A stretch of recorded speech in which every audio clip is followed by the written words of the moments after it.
একরকম গৃহযুদ্ধ কিংবা অভ্যন্তরীণ সংঘর্ষ। আজকের ভিডিওতে জানবো কিভাবে দ্বিতীয় হারে আরসিবি শিবিরে উত্তপ্ত হয়ে ওঠে বিরাট ও পাতিদারের মধ্যে জমে থাকা অসন্তোষ এবং কিভাবে ম্যাচের নাটকীয় মোড়গুলো রেডি উদ্বেগের মতোই ফুটে ওঠে। চলুন শুরু করি বিস্তারিত আলোচনা। মৌসুমের শুরুটা ছিল বেশ স্বপ্নিল। প্রথম 4 ম্যাচের মধ্যে 3টি জয় ছিল দলের কাছে, কিন্তু বৃহস্পতিবারের দিন যখন দিল্লির বিরুদ্ধে ঘরের মাঠে আরসিবিকে হারতে হলো 6 উইকেটে, তখন পুরো শিবিরের চরিত্র পাল্টে যায়। প্রকাশ্যে উঠে এলো দলের অন্দরের অমিল। বিশেষ করে অধিনায়ক রজত পাতিদারের সিদ্ধান্ত নিয়ে বিরাটের অসন্তোষ স্পষ্ট দেখা যায়। মনে হচ্ছে ম্যাচের পরিকল্পনা আর মাঠে করার কৌশলের মধ্যে এক বিশাল ফারাক আছে, আর সেটাই দলের আত্মবিশ্বাসে প্রভাব ফেলেছে।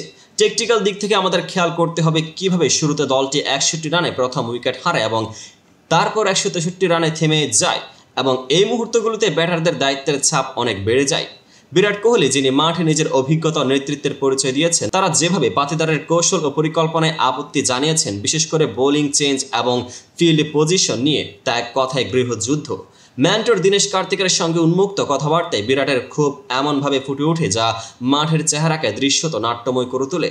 নেটে খেলোয়াড়দের কথাবার্তায় ও শরীরী ভাষায় এ প্রসঙ্গে উপস্থিত তীব্রতা, কৌশলের পাশাপাশি ব্যক্তিগত সংবেদনশীলতার দৃষ্টিকোণ স্পষ্ট করে। আমাদের এখানে তুলনামূলক বিশ্লেষণের বিষয় হলো কিভাবে একই ম্যাচে একদিকে দলের প্রত্যাশিত পরিকল্পনা ও আক্রমণাত্মক স্টাইল ছিল, আবার অন্যদিকে ব্যাটারদের ত্রুটিতে দলের আত্মবিশ্বাস কমে গিয়ে ফলস্বরূপ হার কেটে যায়। বিরাটের দাবিতে যদি এই অবস্থায় আরও দায়িত্ববোধ দেখানো যেত, তাহলে হয়তো 163 রানের চেয়ে অনেক বেশি রান তোলা যেত। শুধুই কৌশলগত দিক নয়, দলের মনোভাব ও কর্ম প্রবৃত্তি সমন্বয়ে দেখাতে চাওয়া হয়েছে। ব্যাটসম্যানদের একে অপরের সাহচর্যে নিয়ে জয় অর্জনের গল্প। মনে হয় মাঠে একটি নাট্যময় সংঘর্ষের পাশাপাশি আরসিবির অভ্যন্তরে একজন অধিনায়কের দায়িত্ব ও খেলোয়াড়দের নিজস্ব প্রচেষ্টার মধ্যে ভারসাম্য বজায় রাখতে বড় একটা চ্যালেঞ্জ দেখা দিয়েছে। এখানে ছোট্ট হাস্যরসের ছোঁয়া ফেলা যায়, যেখানে বিরাট কোহলি হয়তো বলছেন, আমি তো ক্রিকেটার, শুধু বল নয়, বোলিং ফিল্ডিং সব কিছুর হিসাব চাই। কিন্তু এই মজার আসে কথার মাঝখানে ফুটে ওঠে এক বাস্তব প্রশ্ন, কিভাবে একটি দল যার মাঝে অভিজ্ঞতার সাথেও খুশি চিহ্ন রয়েছে, সে নিজেদের পরিকল্পনা ঠিক করতে পারবে?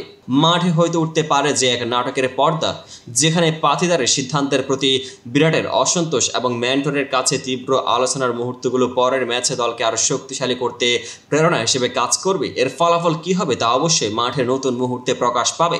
সুতরাং আজকের আলোচনায় আমরা দেখলাম শুধু ম্যাচের ফলাফল নয়, দলের অভ্যন্তরে কৌশলগত ভুল ও অমনোভাব কিভাবে মাঠের উত্তেজনা বাড়ায়। বিরাট কোহলি, পাতিদার ও ম্যান্টর কার্তিকের মধ্যে প্রকাশ্য ও নেটে উদ্গত এই সংঘর্ষ শুধু এক ম্যাচের হতাশা নয়, বরং ভবিষ্যতের পরিকল্পনায় নতুন প্রশ্ন চ্যালেঞ্জের সূচনা। এই ভিডিওতে আমরা নানা দিক থেকে দলগত পরিবেশ, ব্যক্তিগত দৃষ্টিভঙ্গি ও টেকটিক্যাল বিশ্লেষণ তুলে ধরার চেষ্টা করেছি। আশা করি আপনাদের ভালো লেগেছে ইনডেপথ আলোচনা। ভিডিওটি যদি আপনাদের পছন্দ হয়, সাবস্ক্রাইব, শেয়ার ও কমেন্টে জানান কোন দিক দিয়ে আরও জানতে চান। আগামী পর্বে নতুন তথ্য, নতুন বিশ্লেষণ নিয়ে আবার ফিরে আসবো।